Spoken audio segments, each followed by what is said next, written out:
Oke guys, kali ini kita buat tutorial mengemudi menggunakan mobil Brio Matic CVT tahun 2022 tipe E. Ya, CVT kok manual. Ya, seperti ini. Oh, mobilnya ya. Ini 2022 tahunnya, masih muda. Oke, kita mulai persiapan. Assalamualaikum warahmatullahi wabarakatuh. Jumpa kembali di channel Andi Istiantoko. Oke, kita tutorial mengemudi mobil Matic lagi menggunakan si Brio. Langkah pertama, yang penting yang digunakan kaki kanan ya, kaki kanan. Kaki kiri harus diistirahatkan. Oke, injak rem dulu, baru kita starter. Ini posisi parkir ya. Oke, kita starter sekarang. Sebentar. Posisi P di sini ya, ada tulisannya P itu ya. Di monitor MID. Semoga kameranya bisa kelihatan jelas. Ntar saya paskan kameranya. Oke, baru kita starter. Udah ya. Setelah direm seperti ini, setelah itu handbrake kita lepas, tarik, pencet. Dari posisi P arahkan ke posisi maju atau drive. D ini ya. D ini drive ya. Ada referensinya, artinya drive. Ini ada tuasnya, kita pencet dulu. Setelah dipencet arahkan ke belakang. 1, 2, 3. Harus direm dulu ya. Dari posisi parkir ke D itu harus direm dulu. Dipencet tuasnya, di sini ada tuasnya. Setelah itu arahkan ke belakang. Setelah itu sen ke kiri. Angkat rem perlahan. Biasanya angkat kopling, ini angkat rem aja. Mobil udah jalan seperti ini, diangkat remnya saja. Kalau mobil manual diangkat koplingnya udah jalan. Coba. Nah, cuma diangkat remnya itu sudah jalan. Kalau manual kan diangkat kopling itu sudah jalan mobil. Ini tambah gas sekarang ya. Kita tambah gas. Ini masih pagi. Nah, mode D di sini berarti drive. Kalau D itu. Awas, kita rem. Jadi cuma ngerem sama ngegas. Jadi kaki kiri kalau yang sudah bisa manual ya, misalkan sudah bisa mobil manual kalian, syaratnya biar bisa mengemudi mobil Matic itu mudah syaratnya. Yang penting kaki kiri jangan digerakkan, wes sudah itu. Kaki kiri kalau perlu ditali biar nggak gatel. Apa itu? Ingin nginjek aja kalau gatel biasanya kakinya itu. Jadi jika sudah bisa mobil manual, untuk pindah ke mobil Matic caranya gampang. Syaratnya satu kuncinya, kaki kiri jangan sampai digerakkan, alias jangan digunakan. Oke, kita rem. Cuma ngerem gini aja ya. Ngerem sama ngegas aja mudah. Terus hal-hal yang terlarang untuk mobil Matic itu apa? Hal-hal yang terlarang untuk mobil Matic, yang pertama, ketika berhenti di lampu merah ya, alias berhenti dalam jangka waktu yang tidak sebentar, alias agak lama. Kalau agak lama berhentinya, posisi tuas transmisi ini harus berada di posisi netral ya. Posisinya netral kalau berhentinya lama, misalkan di lampu merah kan agak lama. Tapi kalau hanya sebentar, 1-2 detik lah, itu di posisi D nggak masalah. Karena kalau di posisi lampu merah itu kok pakai persneleng atau di tuas transmisi ini menggunakan D, maka mesin itu masih bergerak, masih ada dorongan, sehingga kalau lama-lama itu tidak baik. Seperti itu pertama. Yang kedua, kalau ingin pindah ke parkir, misalkan berhenti ya, itu kalau posisi masih agak jalan sedikit, itu jangan langsung dipindahkan tuas transmisinya. Misalkan mau berhenti, belum berhenti 100%, masih agak jalan dikit gitu, buru-buru kita pindahkan ke P, itu juga akan merusak gigi, merusak tuas transmisi maksudnya.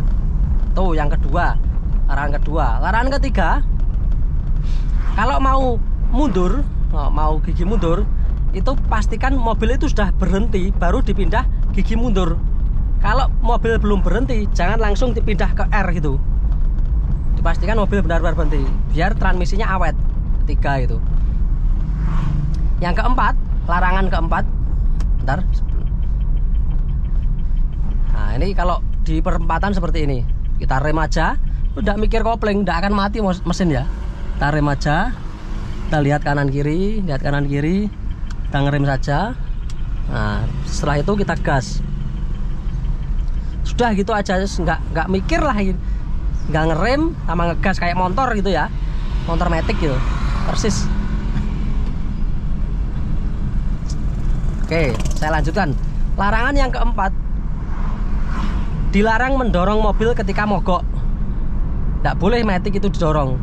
Beda kalau mobil manual karena sistemnya berbeda. Nggak saya jelaskan di sini karena terlalu panjang kalau dijelaskan sistem pergerakan. Jadi ketika mogok nggak boleh didorong, rusak transmisinya kalau didorong. Itu 4 larangan untuk mobil matic. Oke, sekarang kita kembali ke tutorial mengemudinya. Sen kanan. Ya, contoh mau belok ke di pertigaan mobil matic,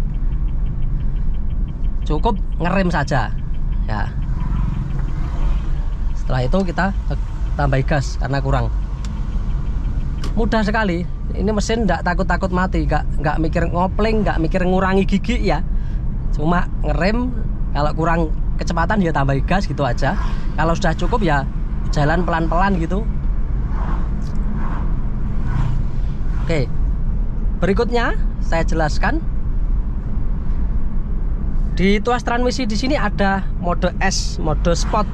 Sport itu akselerasi lebih tinggi, RPM bisa lebih tinggi. RPM-nya sebelah sini ya, sebelah kiri ini ada lingkaran ini, MID ini sebelah kiri ini RPM.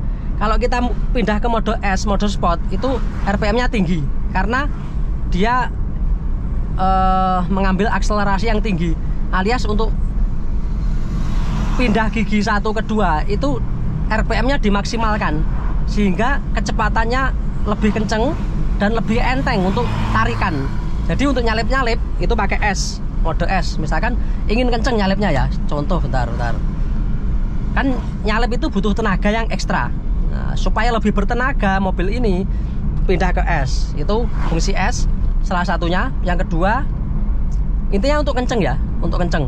Karena dia itu pindah gigi di RPM tinggi. Nanti bisa dilihat kalau saya pindah ke mode S, mode sport, otomatis RPM di sini akan naik. Kalau di sini posisi masih 1 atau 1000 di sini ya. 1 itu 1000. Posisi mode D, mode drive. Nah, dia di RPM bawah terus karena mengejar irit. Kalau mode D, mode standar itu mengejar irit. Sehingga di sini ada mode eco. Mode eco berwarna kuning ini nyala terus mode eco ini. Jadi mode eco ini akan nyala terus jika kita menggunakan di transmisi D atau mode drive, akan nyala terus. Kalau kita becek ya mungkin agak naik, agak hilang. Tapi lebih mencari eco terus. Dia akan mencari RPM bawah terus. Kecuali kita injek sebentar gitu akan hilang mode eco-nya. Tapi setelah stabil nanti akan mencari mode eco lagi. Itu kalau karakternya D. Karena dia di RPM bawah 1000-an. Lebih-lebih sedikit 1500 gitu ya. Nah, kalau pindah dari mode D ke mode S itu tidak perlu kita injak rem, langsung kita pindah tidak masalah. Contoh ya, ini saya contohkan pindah mode S. Nah, ini sudah saya pindah mode S. Nih, dilihat RPM-nya langsung 2500 ya. RPM naik. Nah, mode hematnya, mode eco-nya juga hilang. Nah, ini ditarik juga cepat. Responnya itu lebih responsif dibandingkan mode D, tapi lebih boros tentunya ya. Nah, karena RPM-nya tinggi terus 2000 ke atas RPM-nya.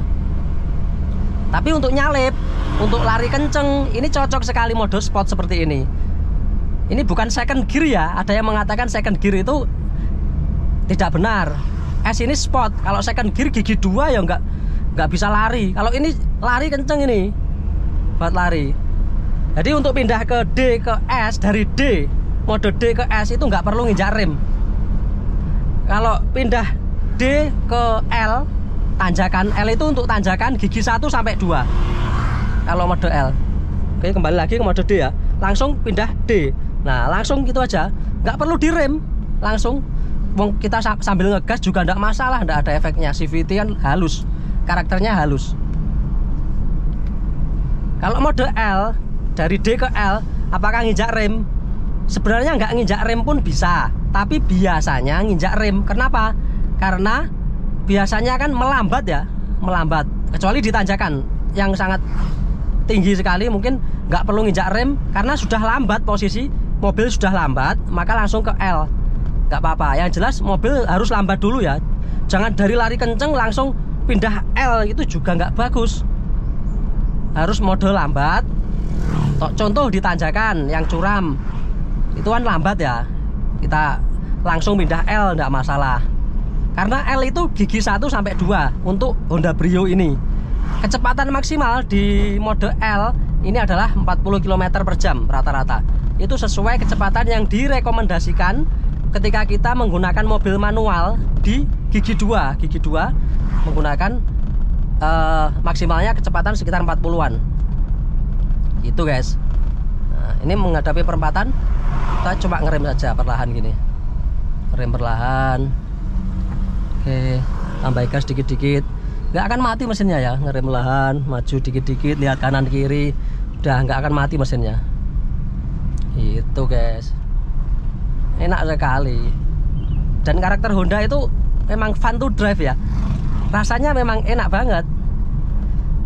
Di setirnya itu enak ya kalau di Brio, karena fun to drive.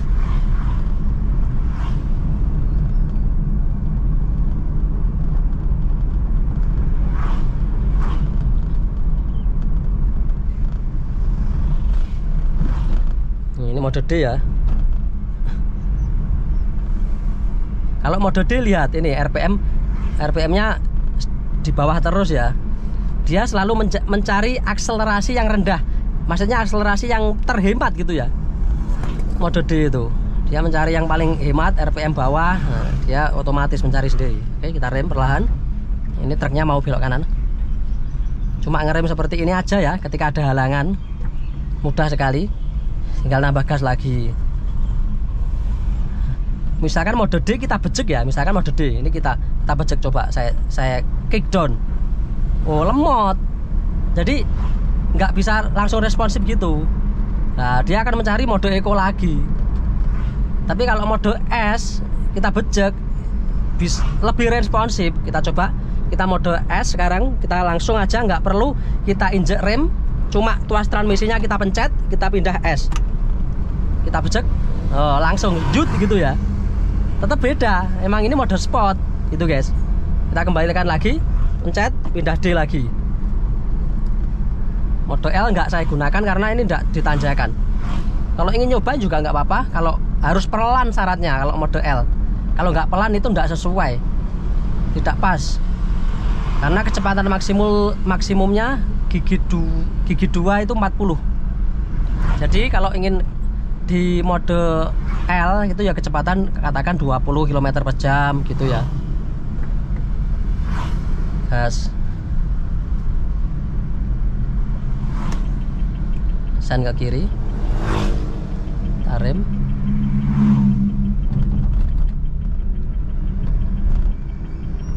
Cuma ngerem dikit gini mobil nggak akan mati mesinnya. Mudah sekali.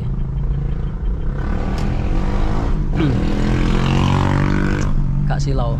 Nah, ini kalau pepapatan seperti ini agak ke kiri ngalah ya. Kita menyayangkan spion kita. Ini karena harus ngepres ke kiri. Hampir turun aspal lah. Jalannya kan ini memang pas-pasan sekali. Bisa dikatakan sempit. Oke, kita rem. Ini bapaknya kok kayaknya bingung. Biar nggak bingung. Soalnya tengok-tengok mau ke kanan atau ke kiri, kita pastikan kita bel aja. Biar kita nggak miskomunikasi. Nah, komunikasi kita ya dengan bel ini ya. Klakson, dengan lampu sen. Awas tikungan. Seperti itu ya guys. Rem perlahan. tambah gas.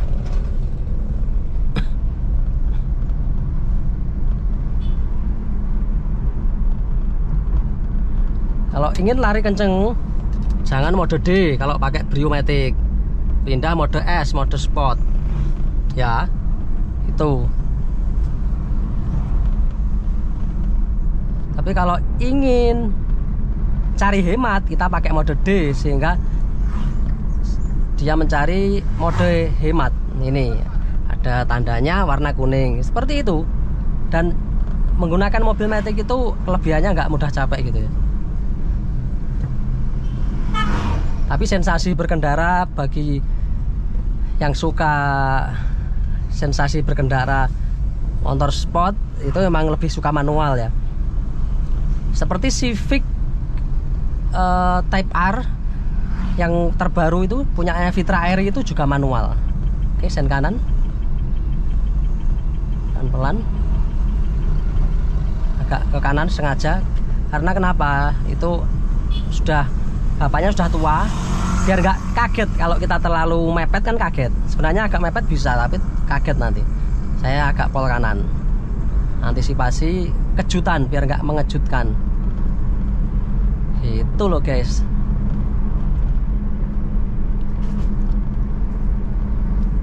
Emang jika kalian cari nyaman, nggak mudah capek, Matic pilihannya. Tapi kalau cari fun to drive itu ya manual. Oke, kita di pertigaan. Langkah-langkahnya kita ngerem saja seperti ini. Ya, rem saja. Ini nggak akan mati mesinnya. Walaupun ini nanjak, ini sedikit nanjak ya. Ini aman-aman saja. Nggak perlu kopling, nggak perlu kurangi gigi ya. Biasanya kopling kurangi gigi. Ini enggak. Udah ngerem aja. Kalau kurang gas gitu aja. Yang capek mungkin kaki kanan saja.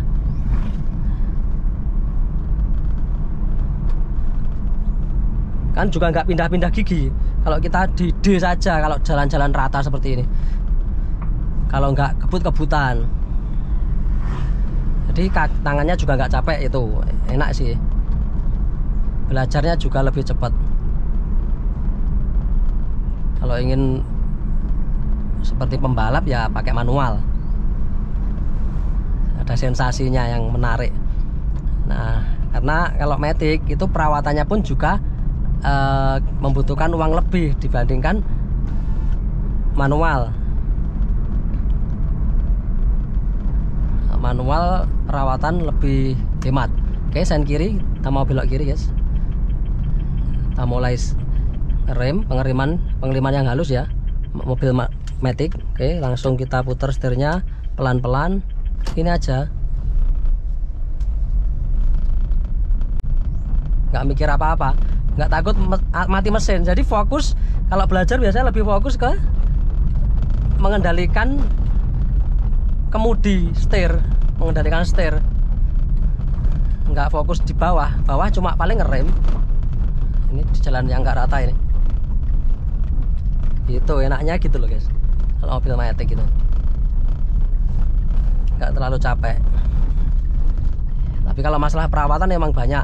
Ada oli Matic, oli transmisi itu ya, oli Maticnya ada. Terus kalau Matic ada yang kerusakan itu memang spare partnya lebih mahal. Kalau manual tidak begitu mahal, mungkin kampas kopling saja dan cuma oli mesin, oli gardan itu semuanya ada lah. Oke, sampai di sini dulu ya videonya. Wassalamualaikum warahmatullahi wabarakatuh. Sampai jumpa di video berikutnya. See you, bye bye.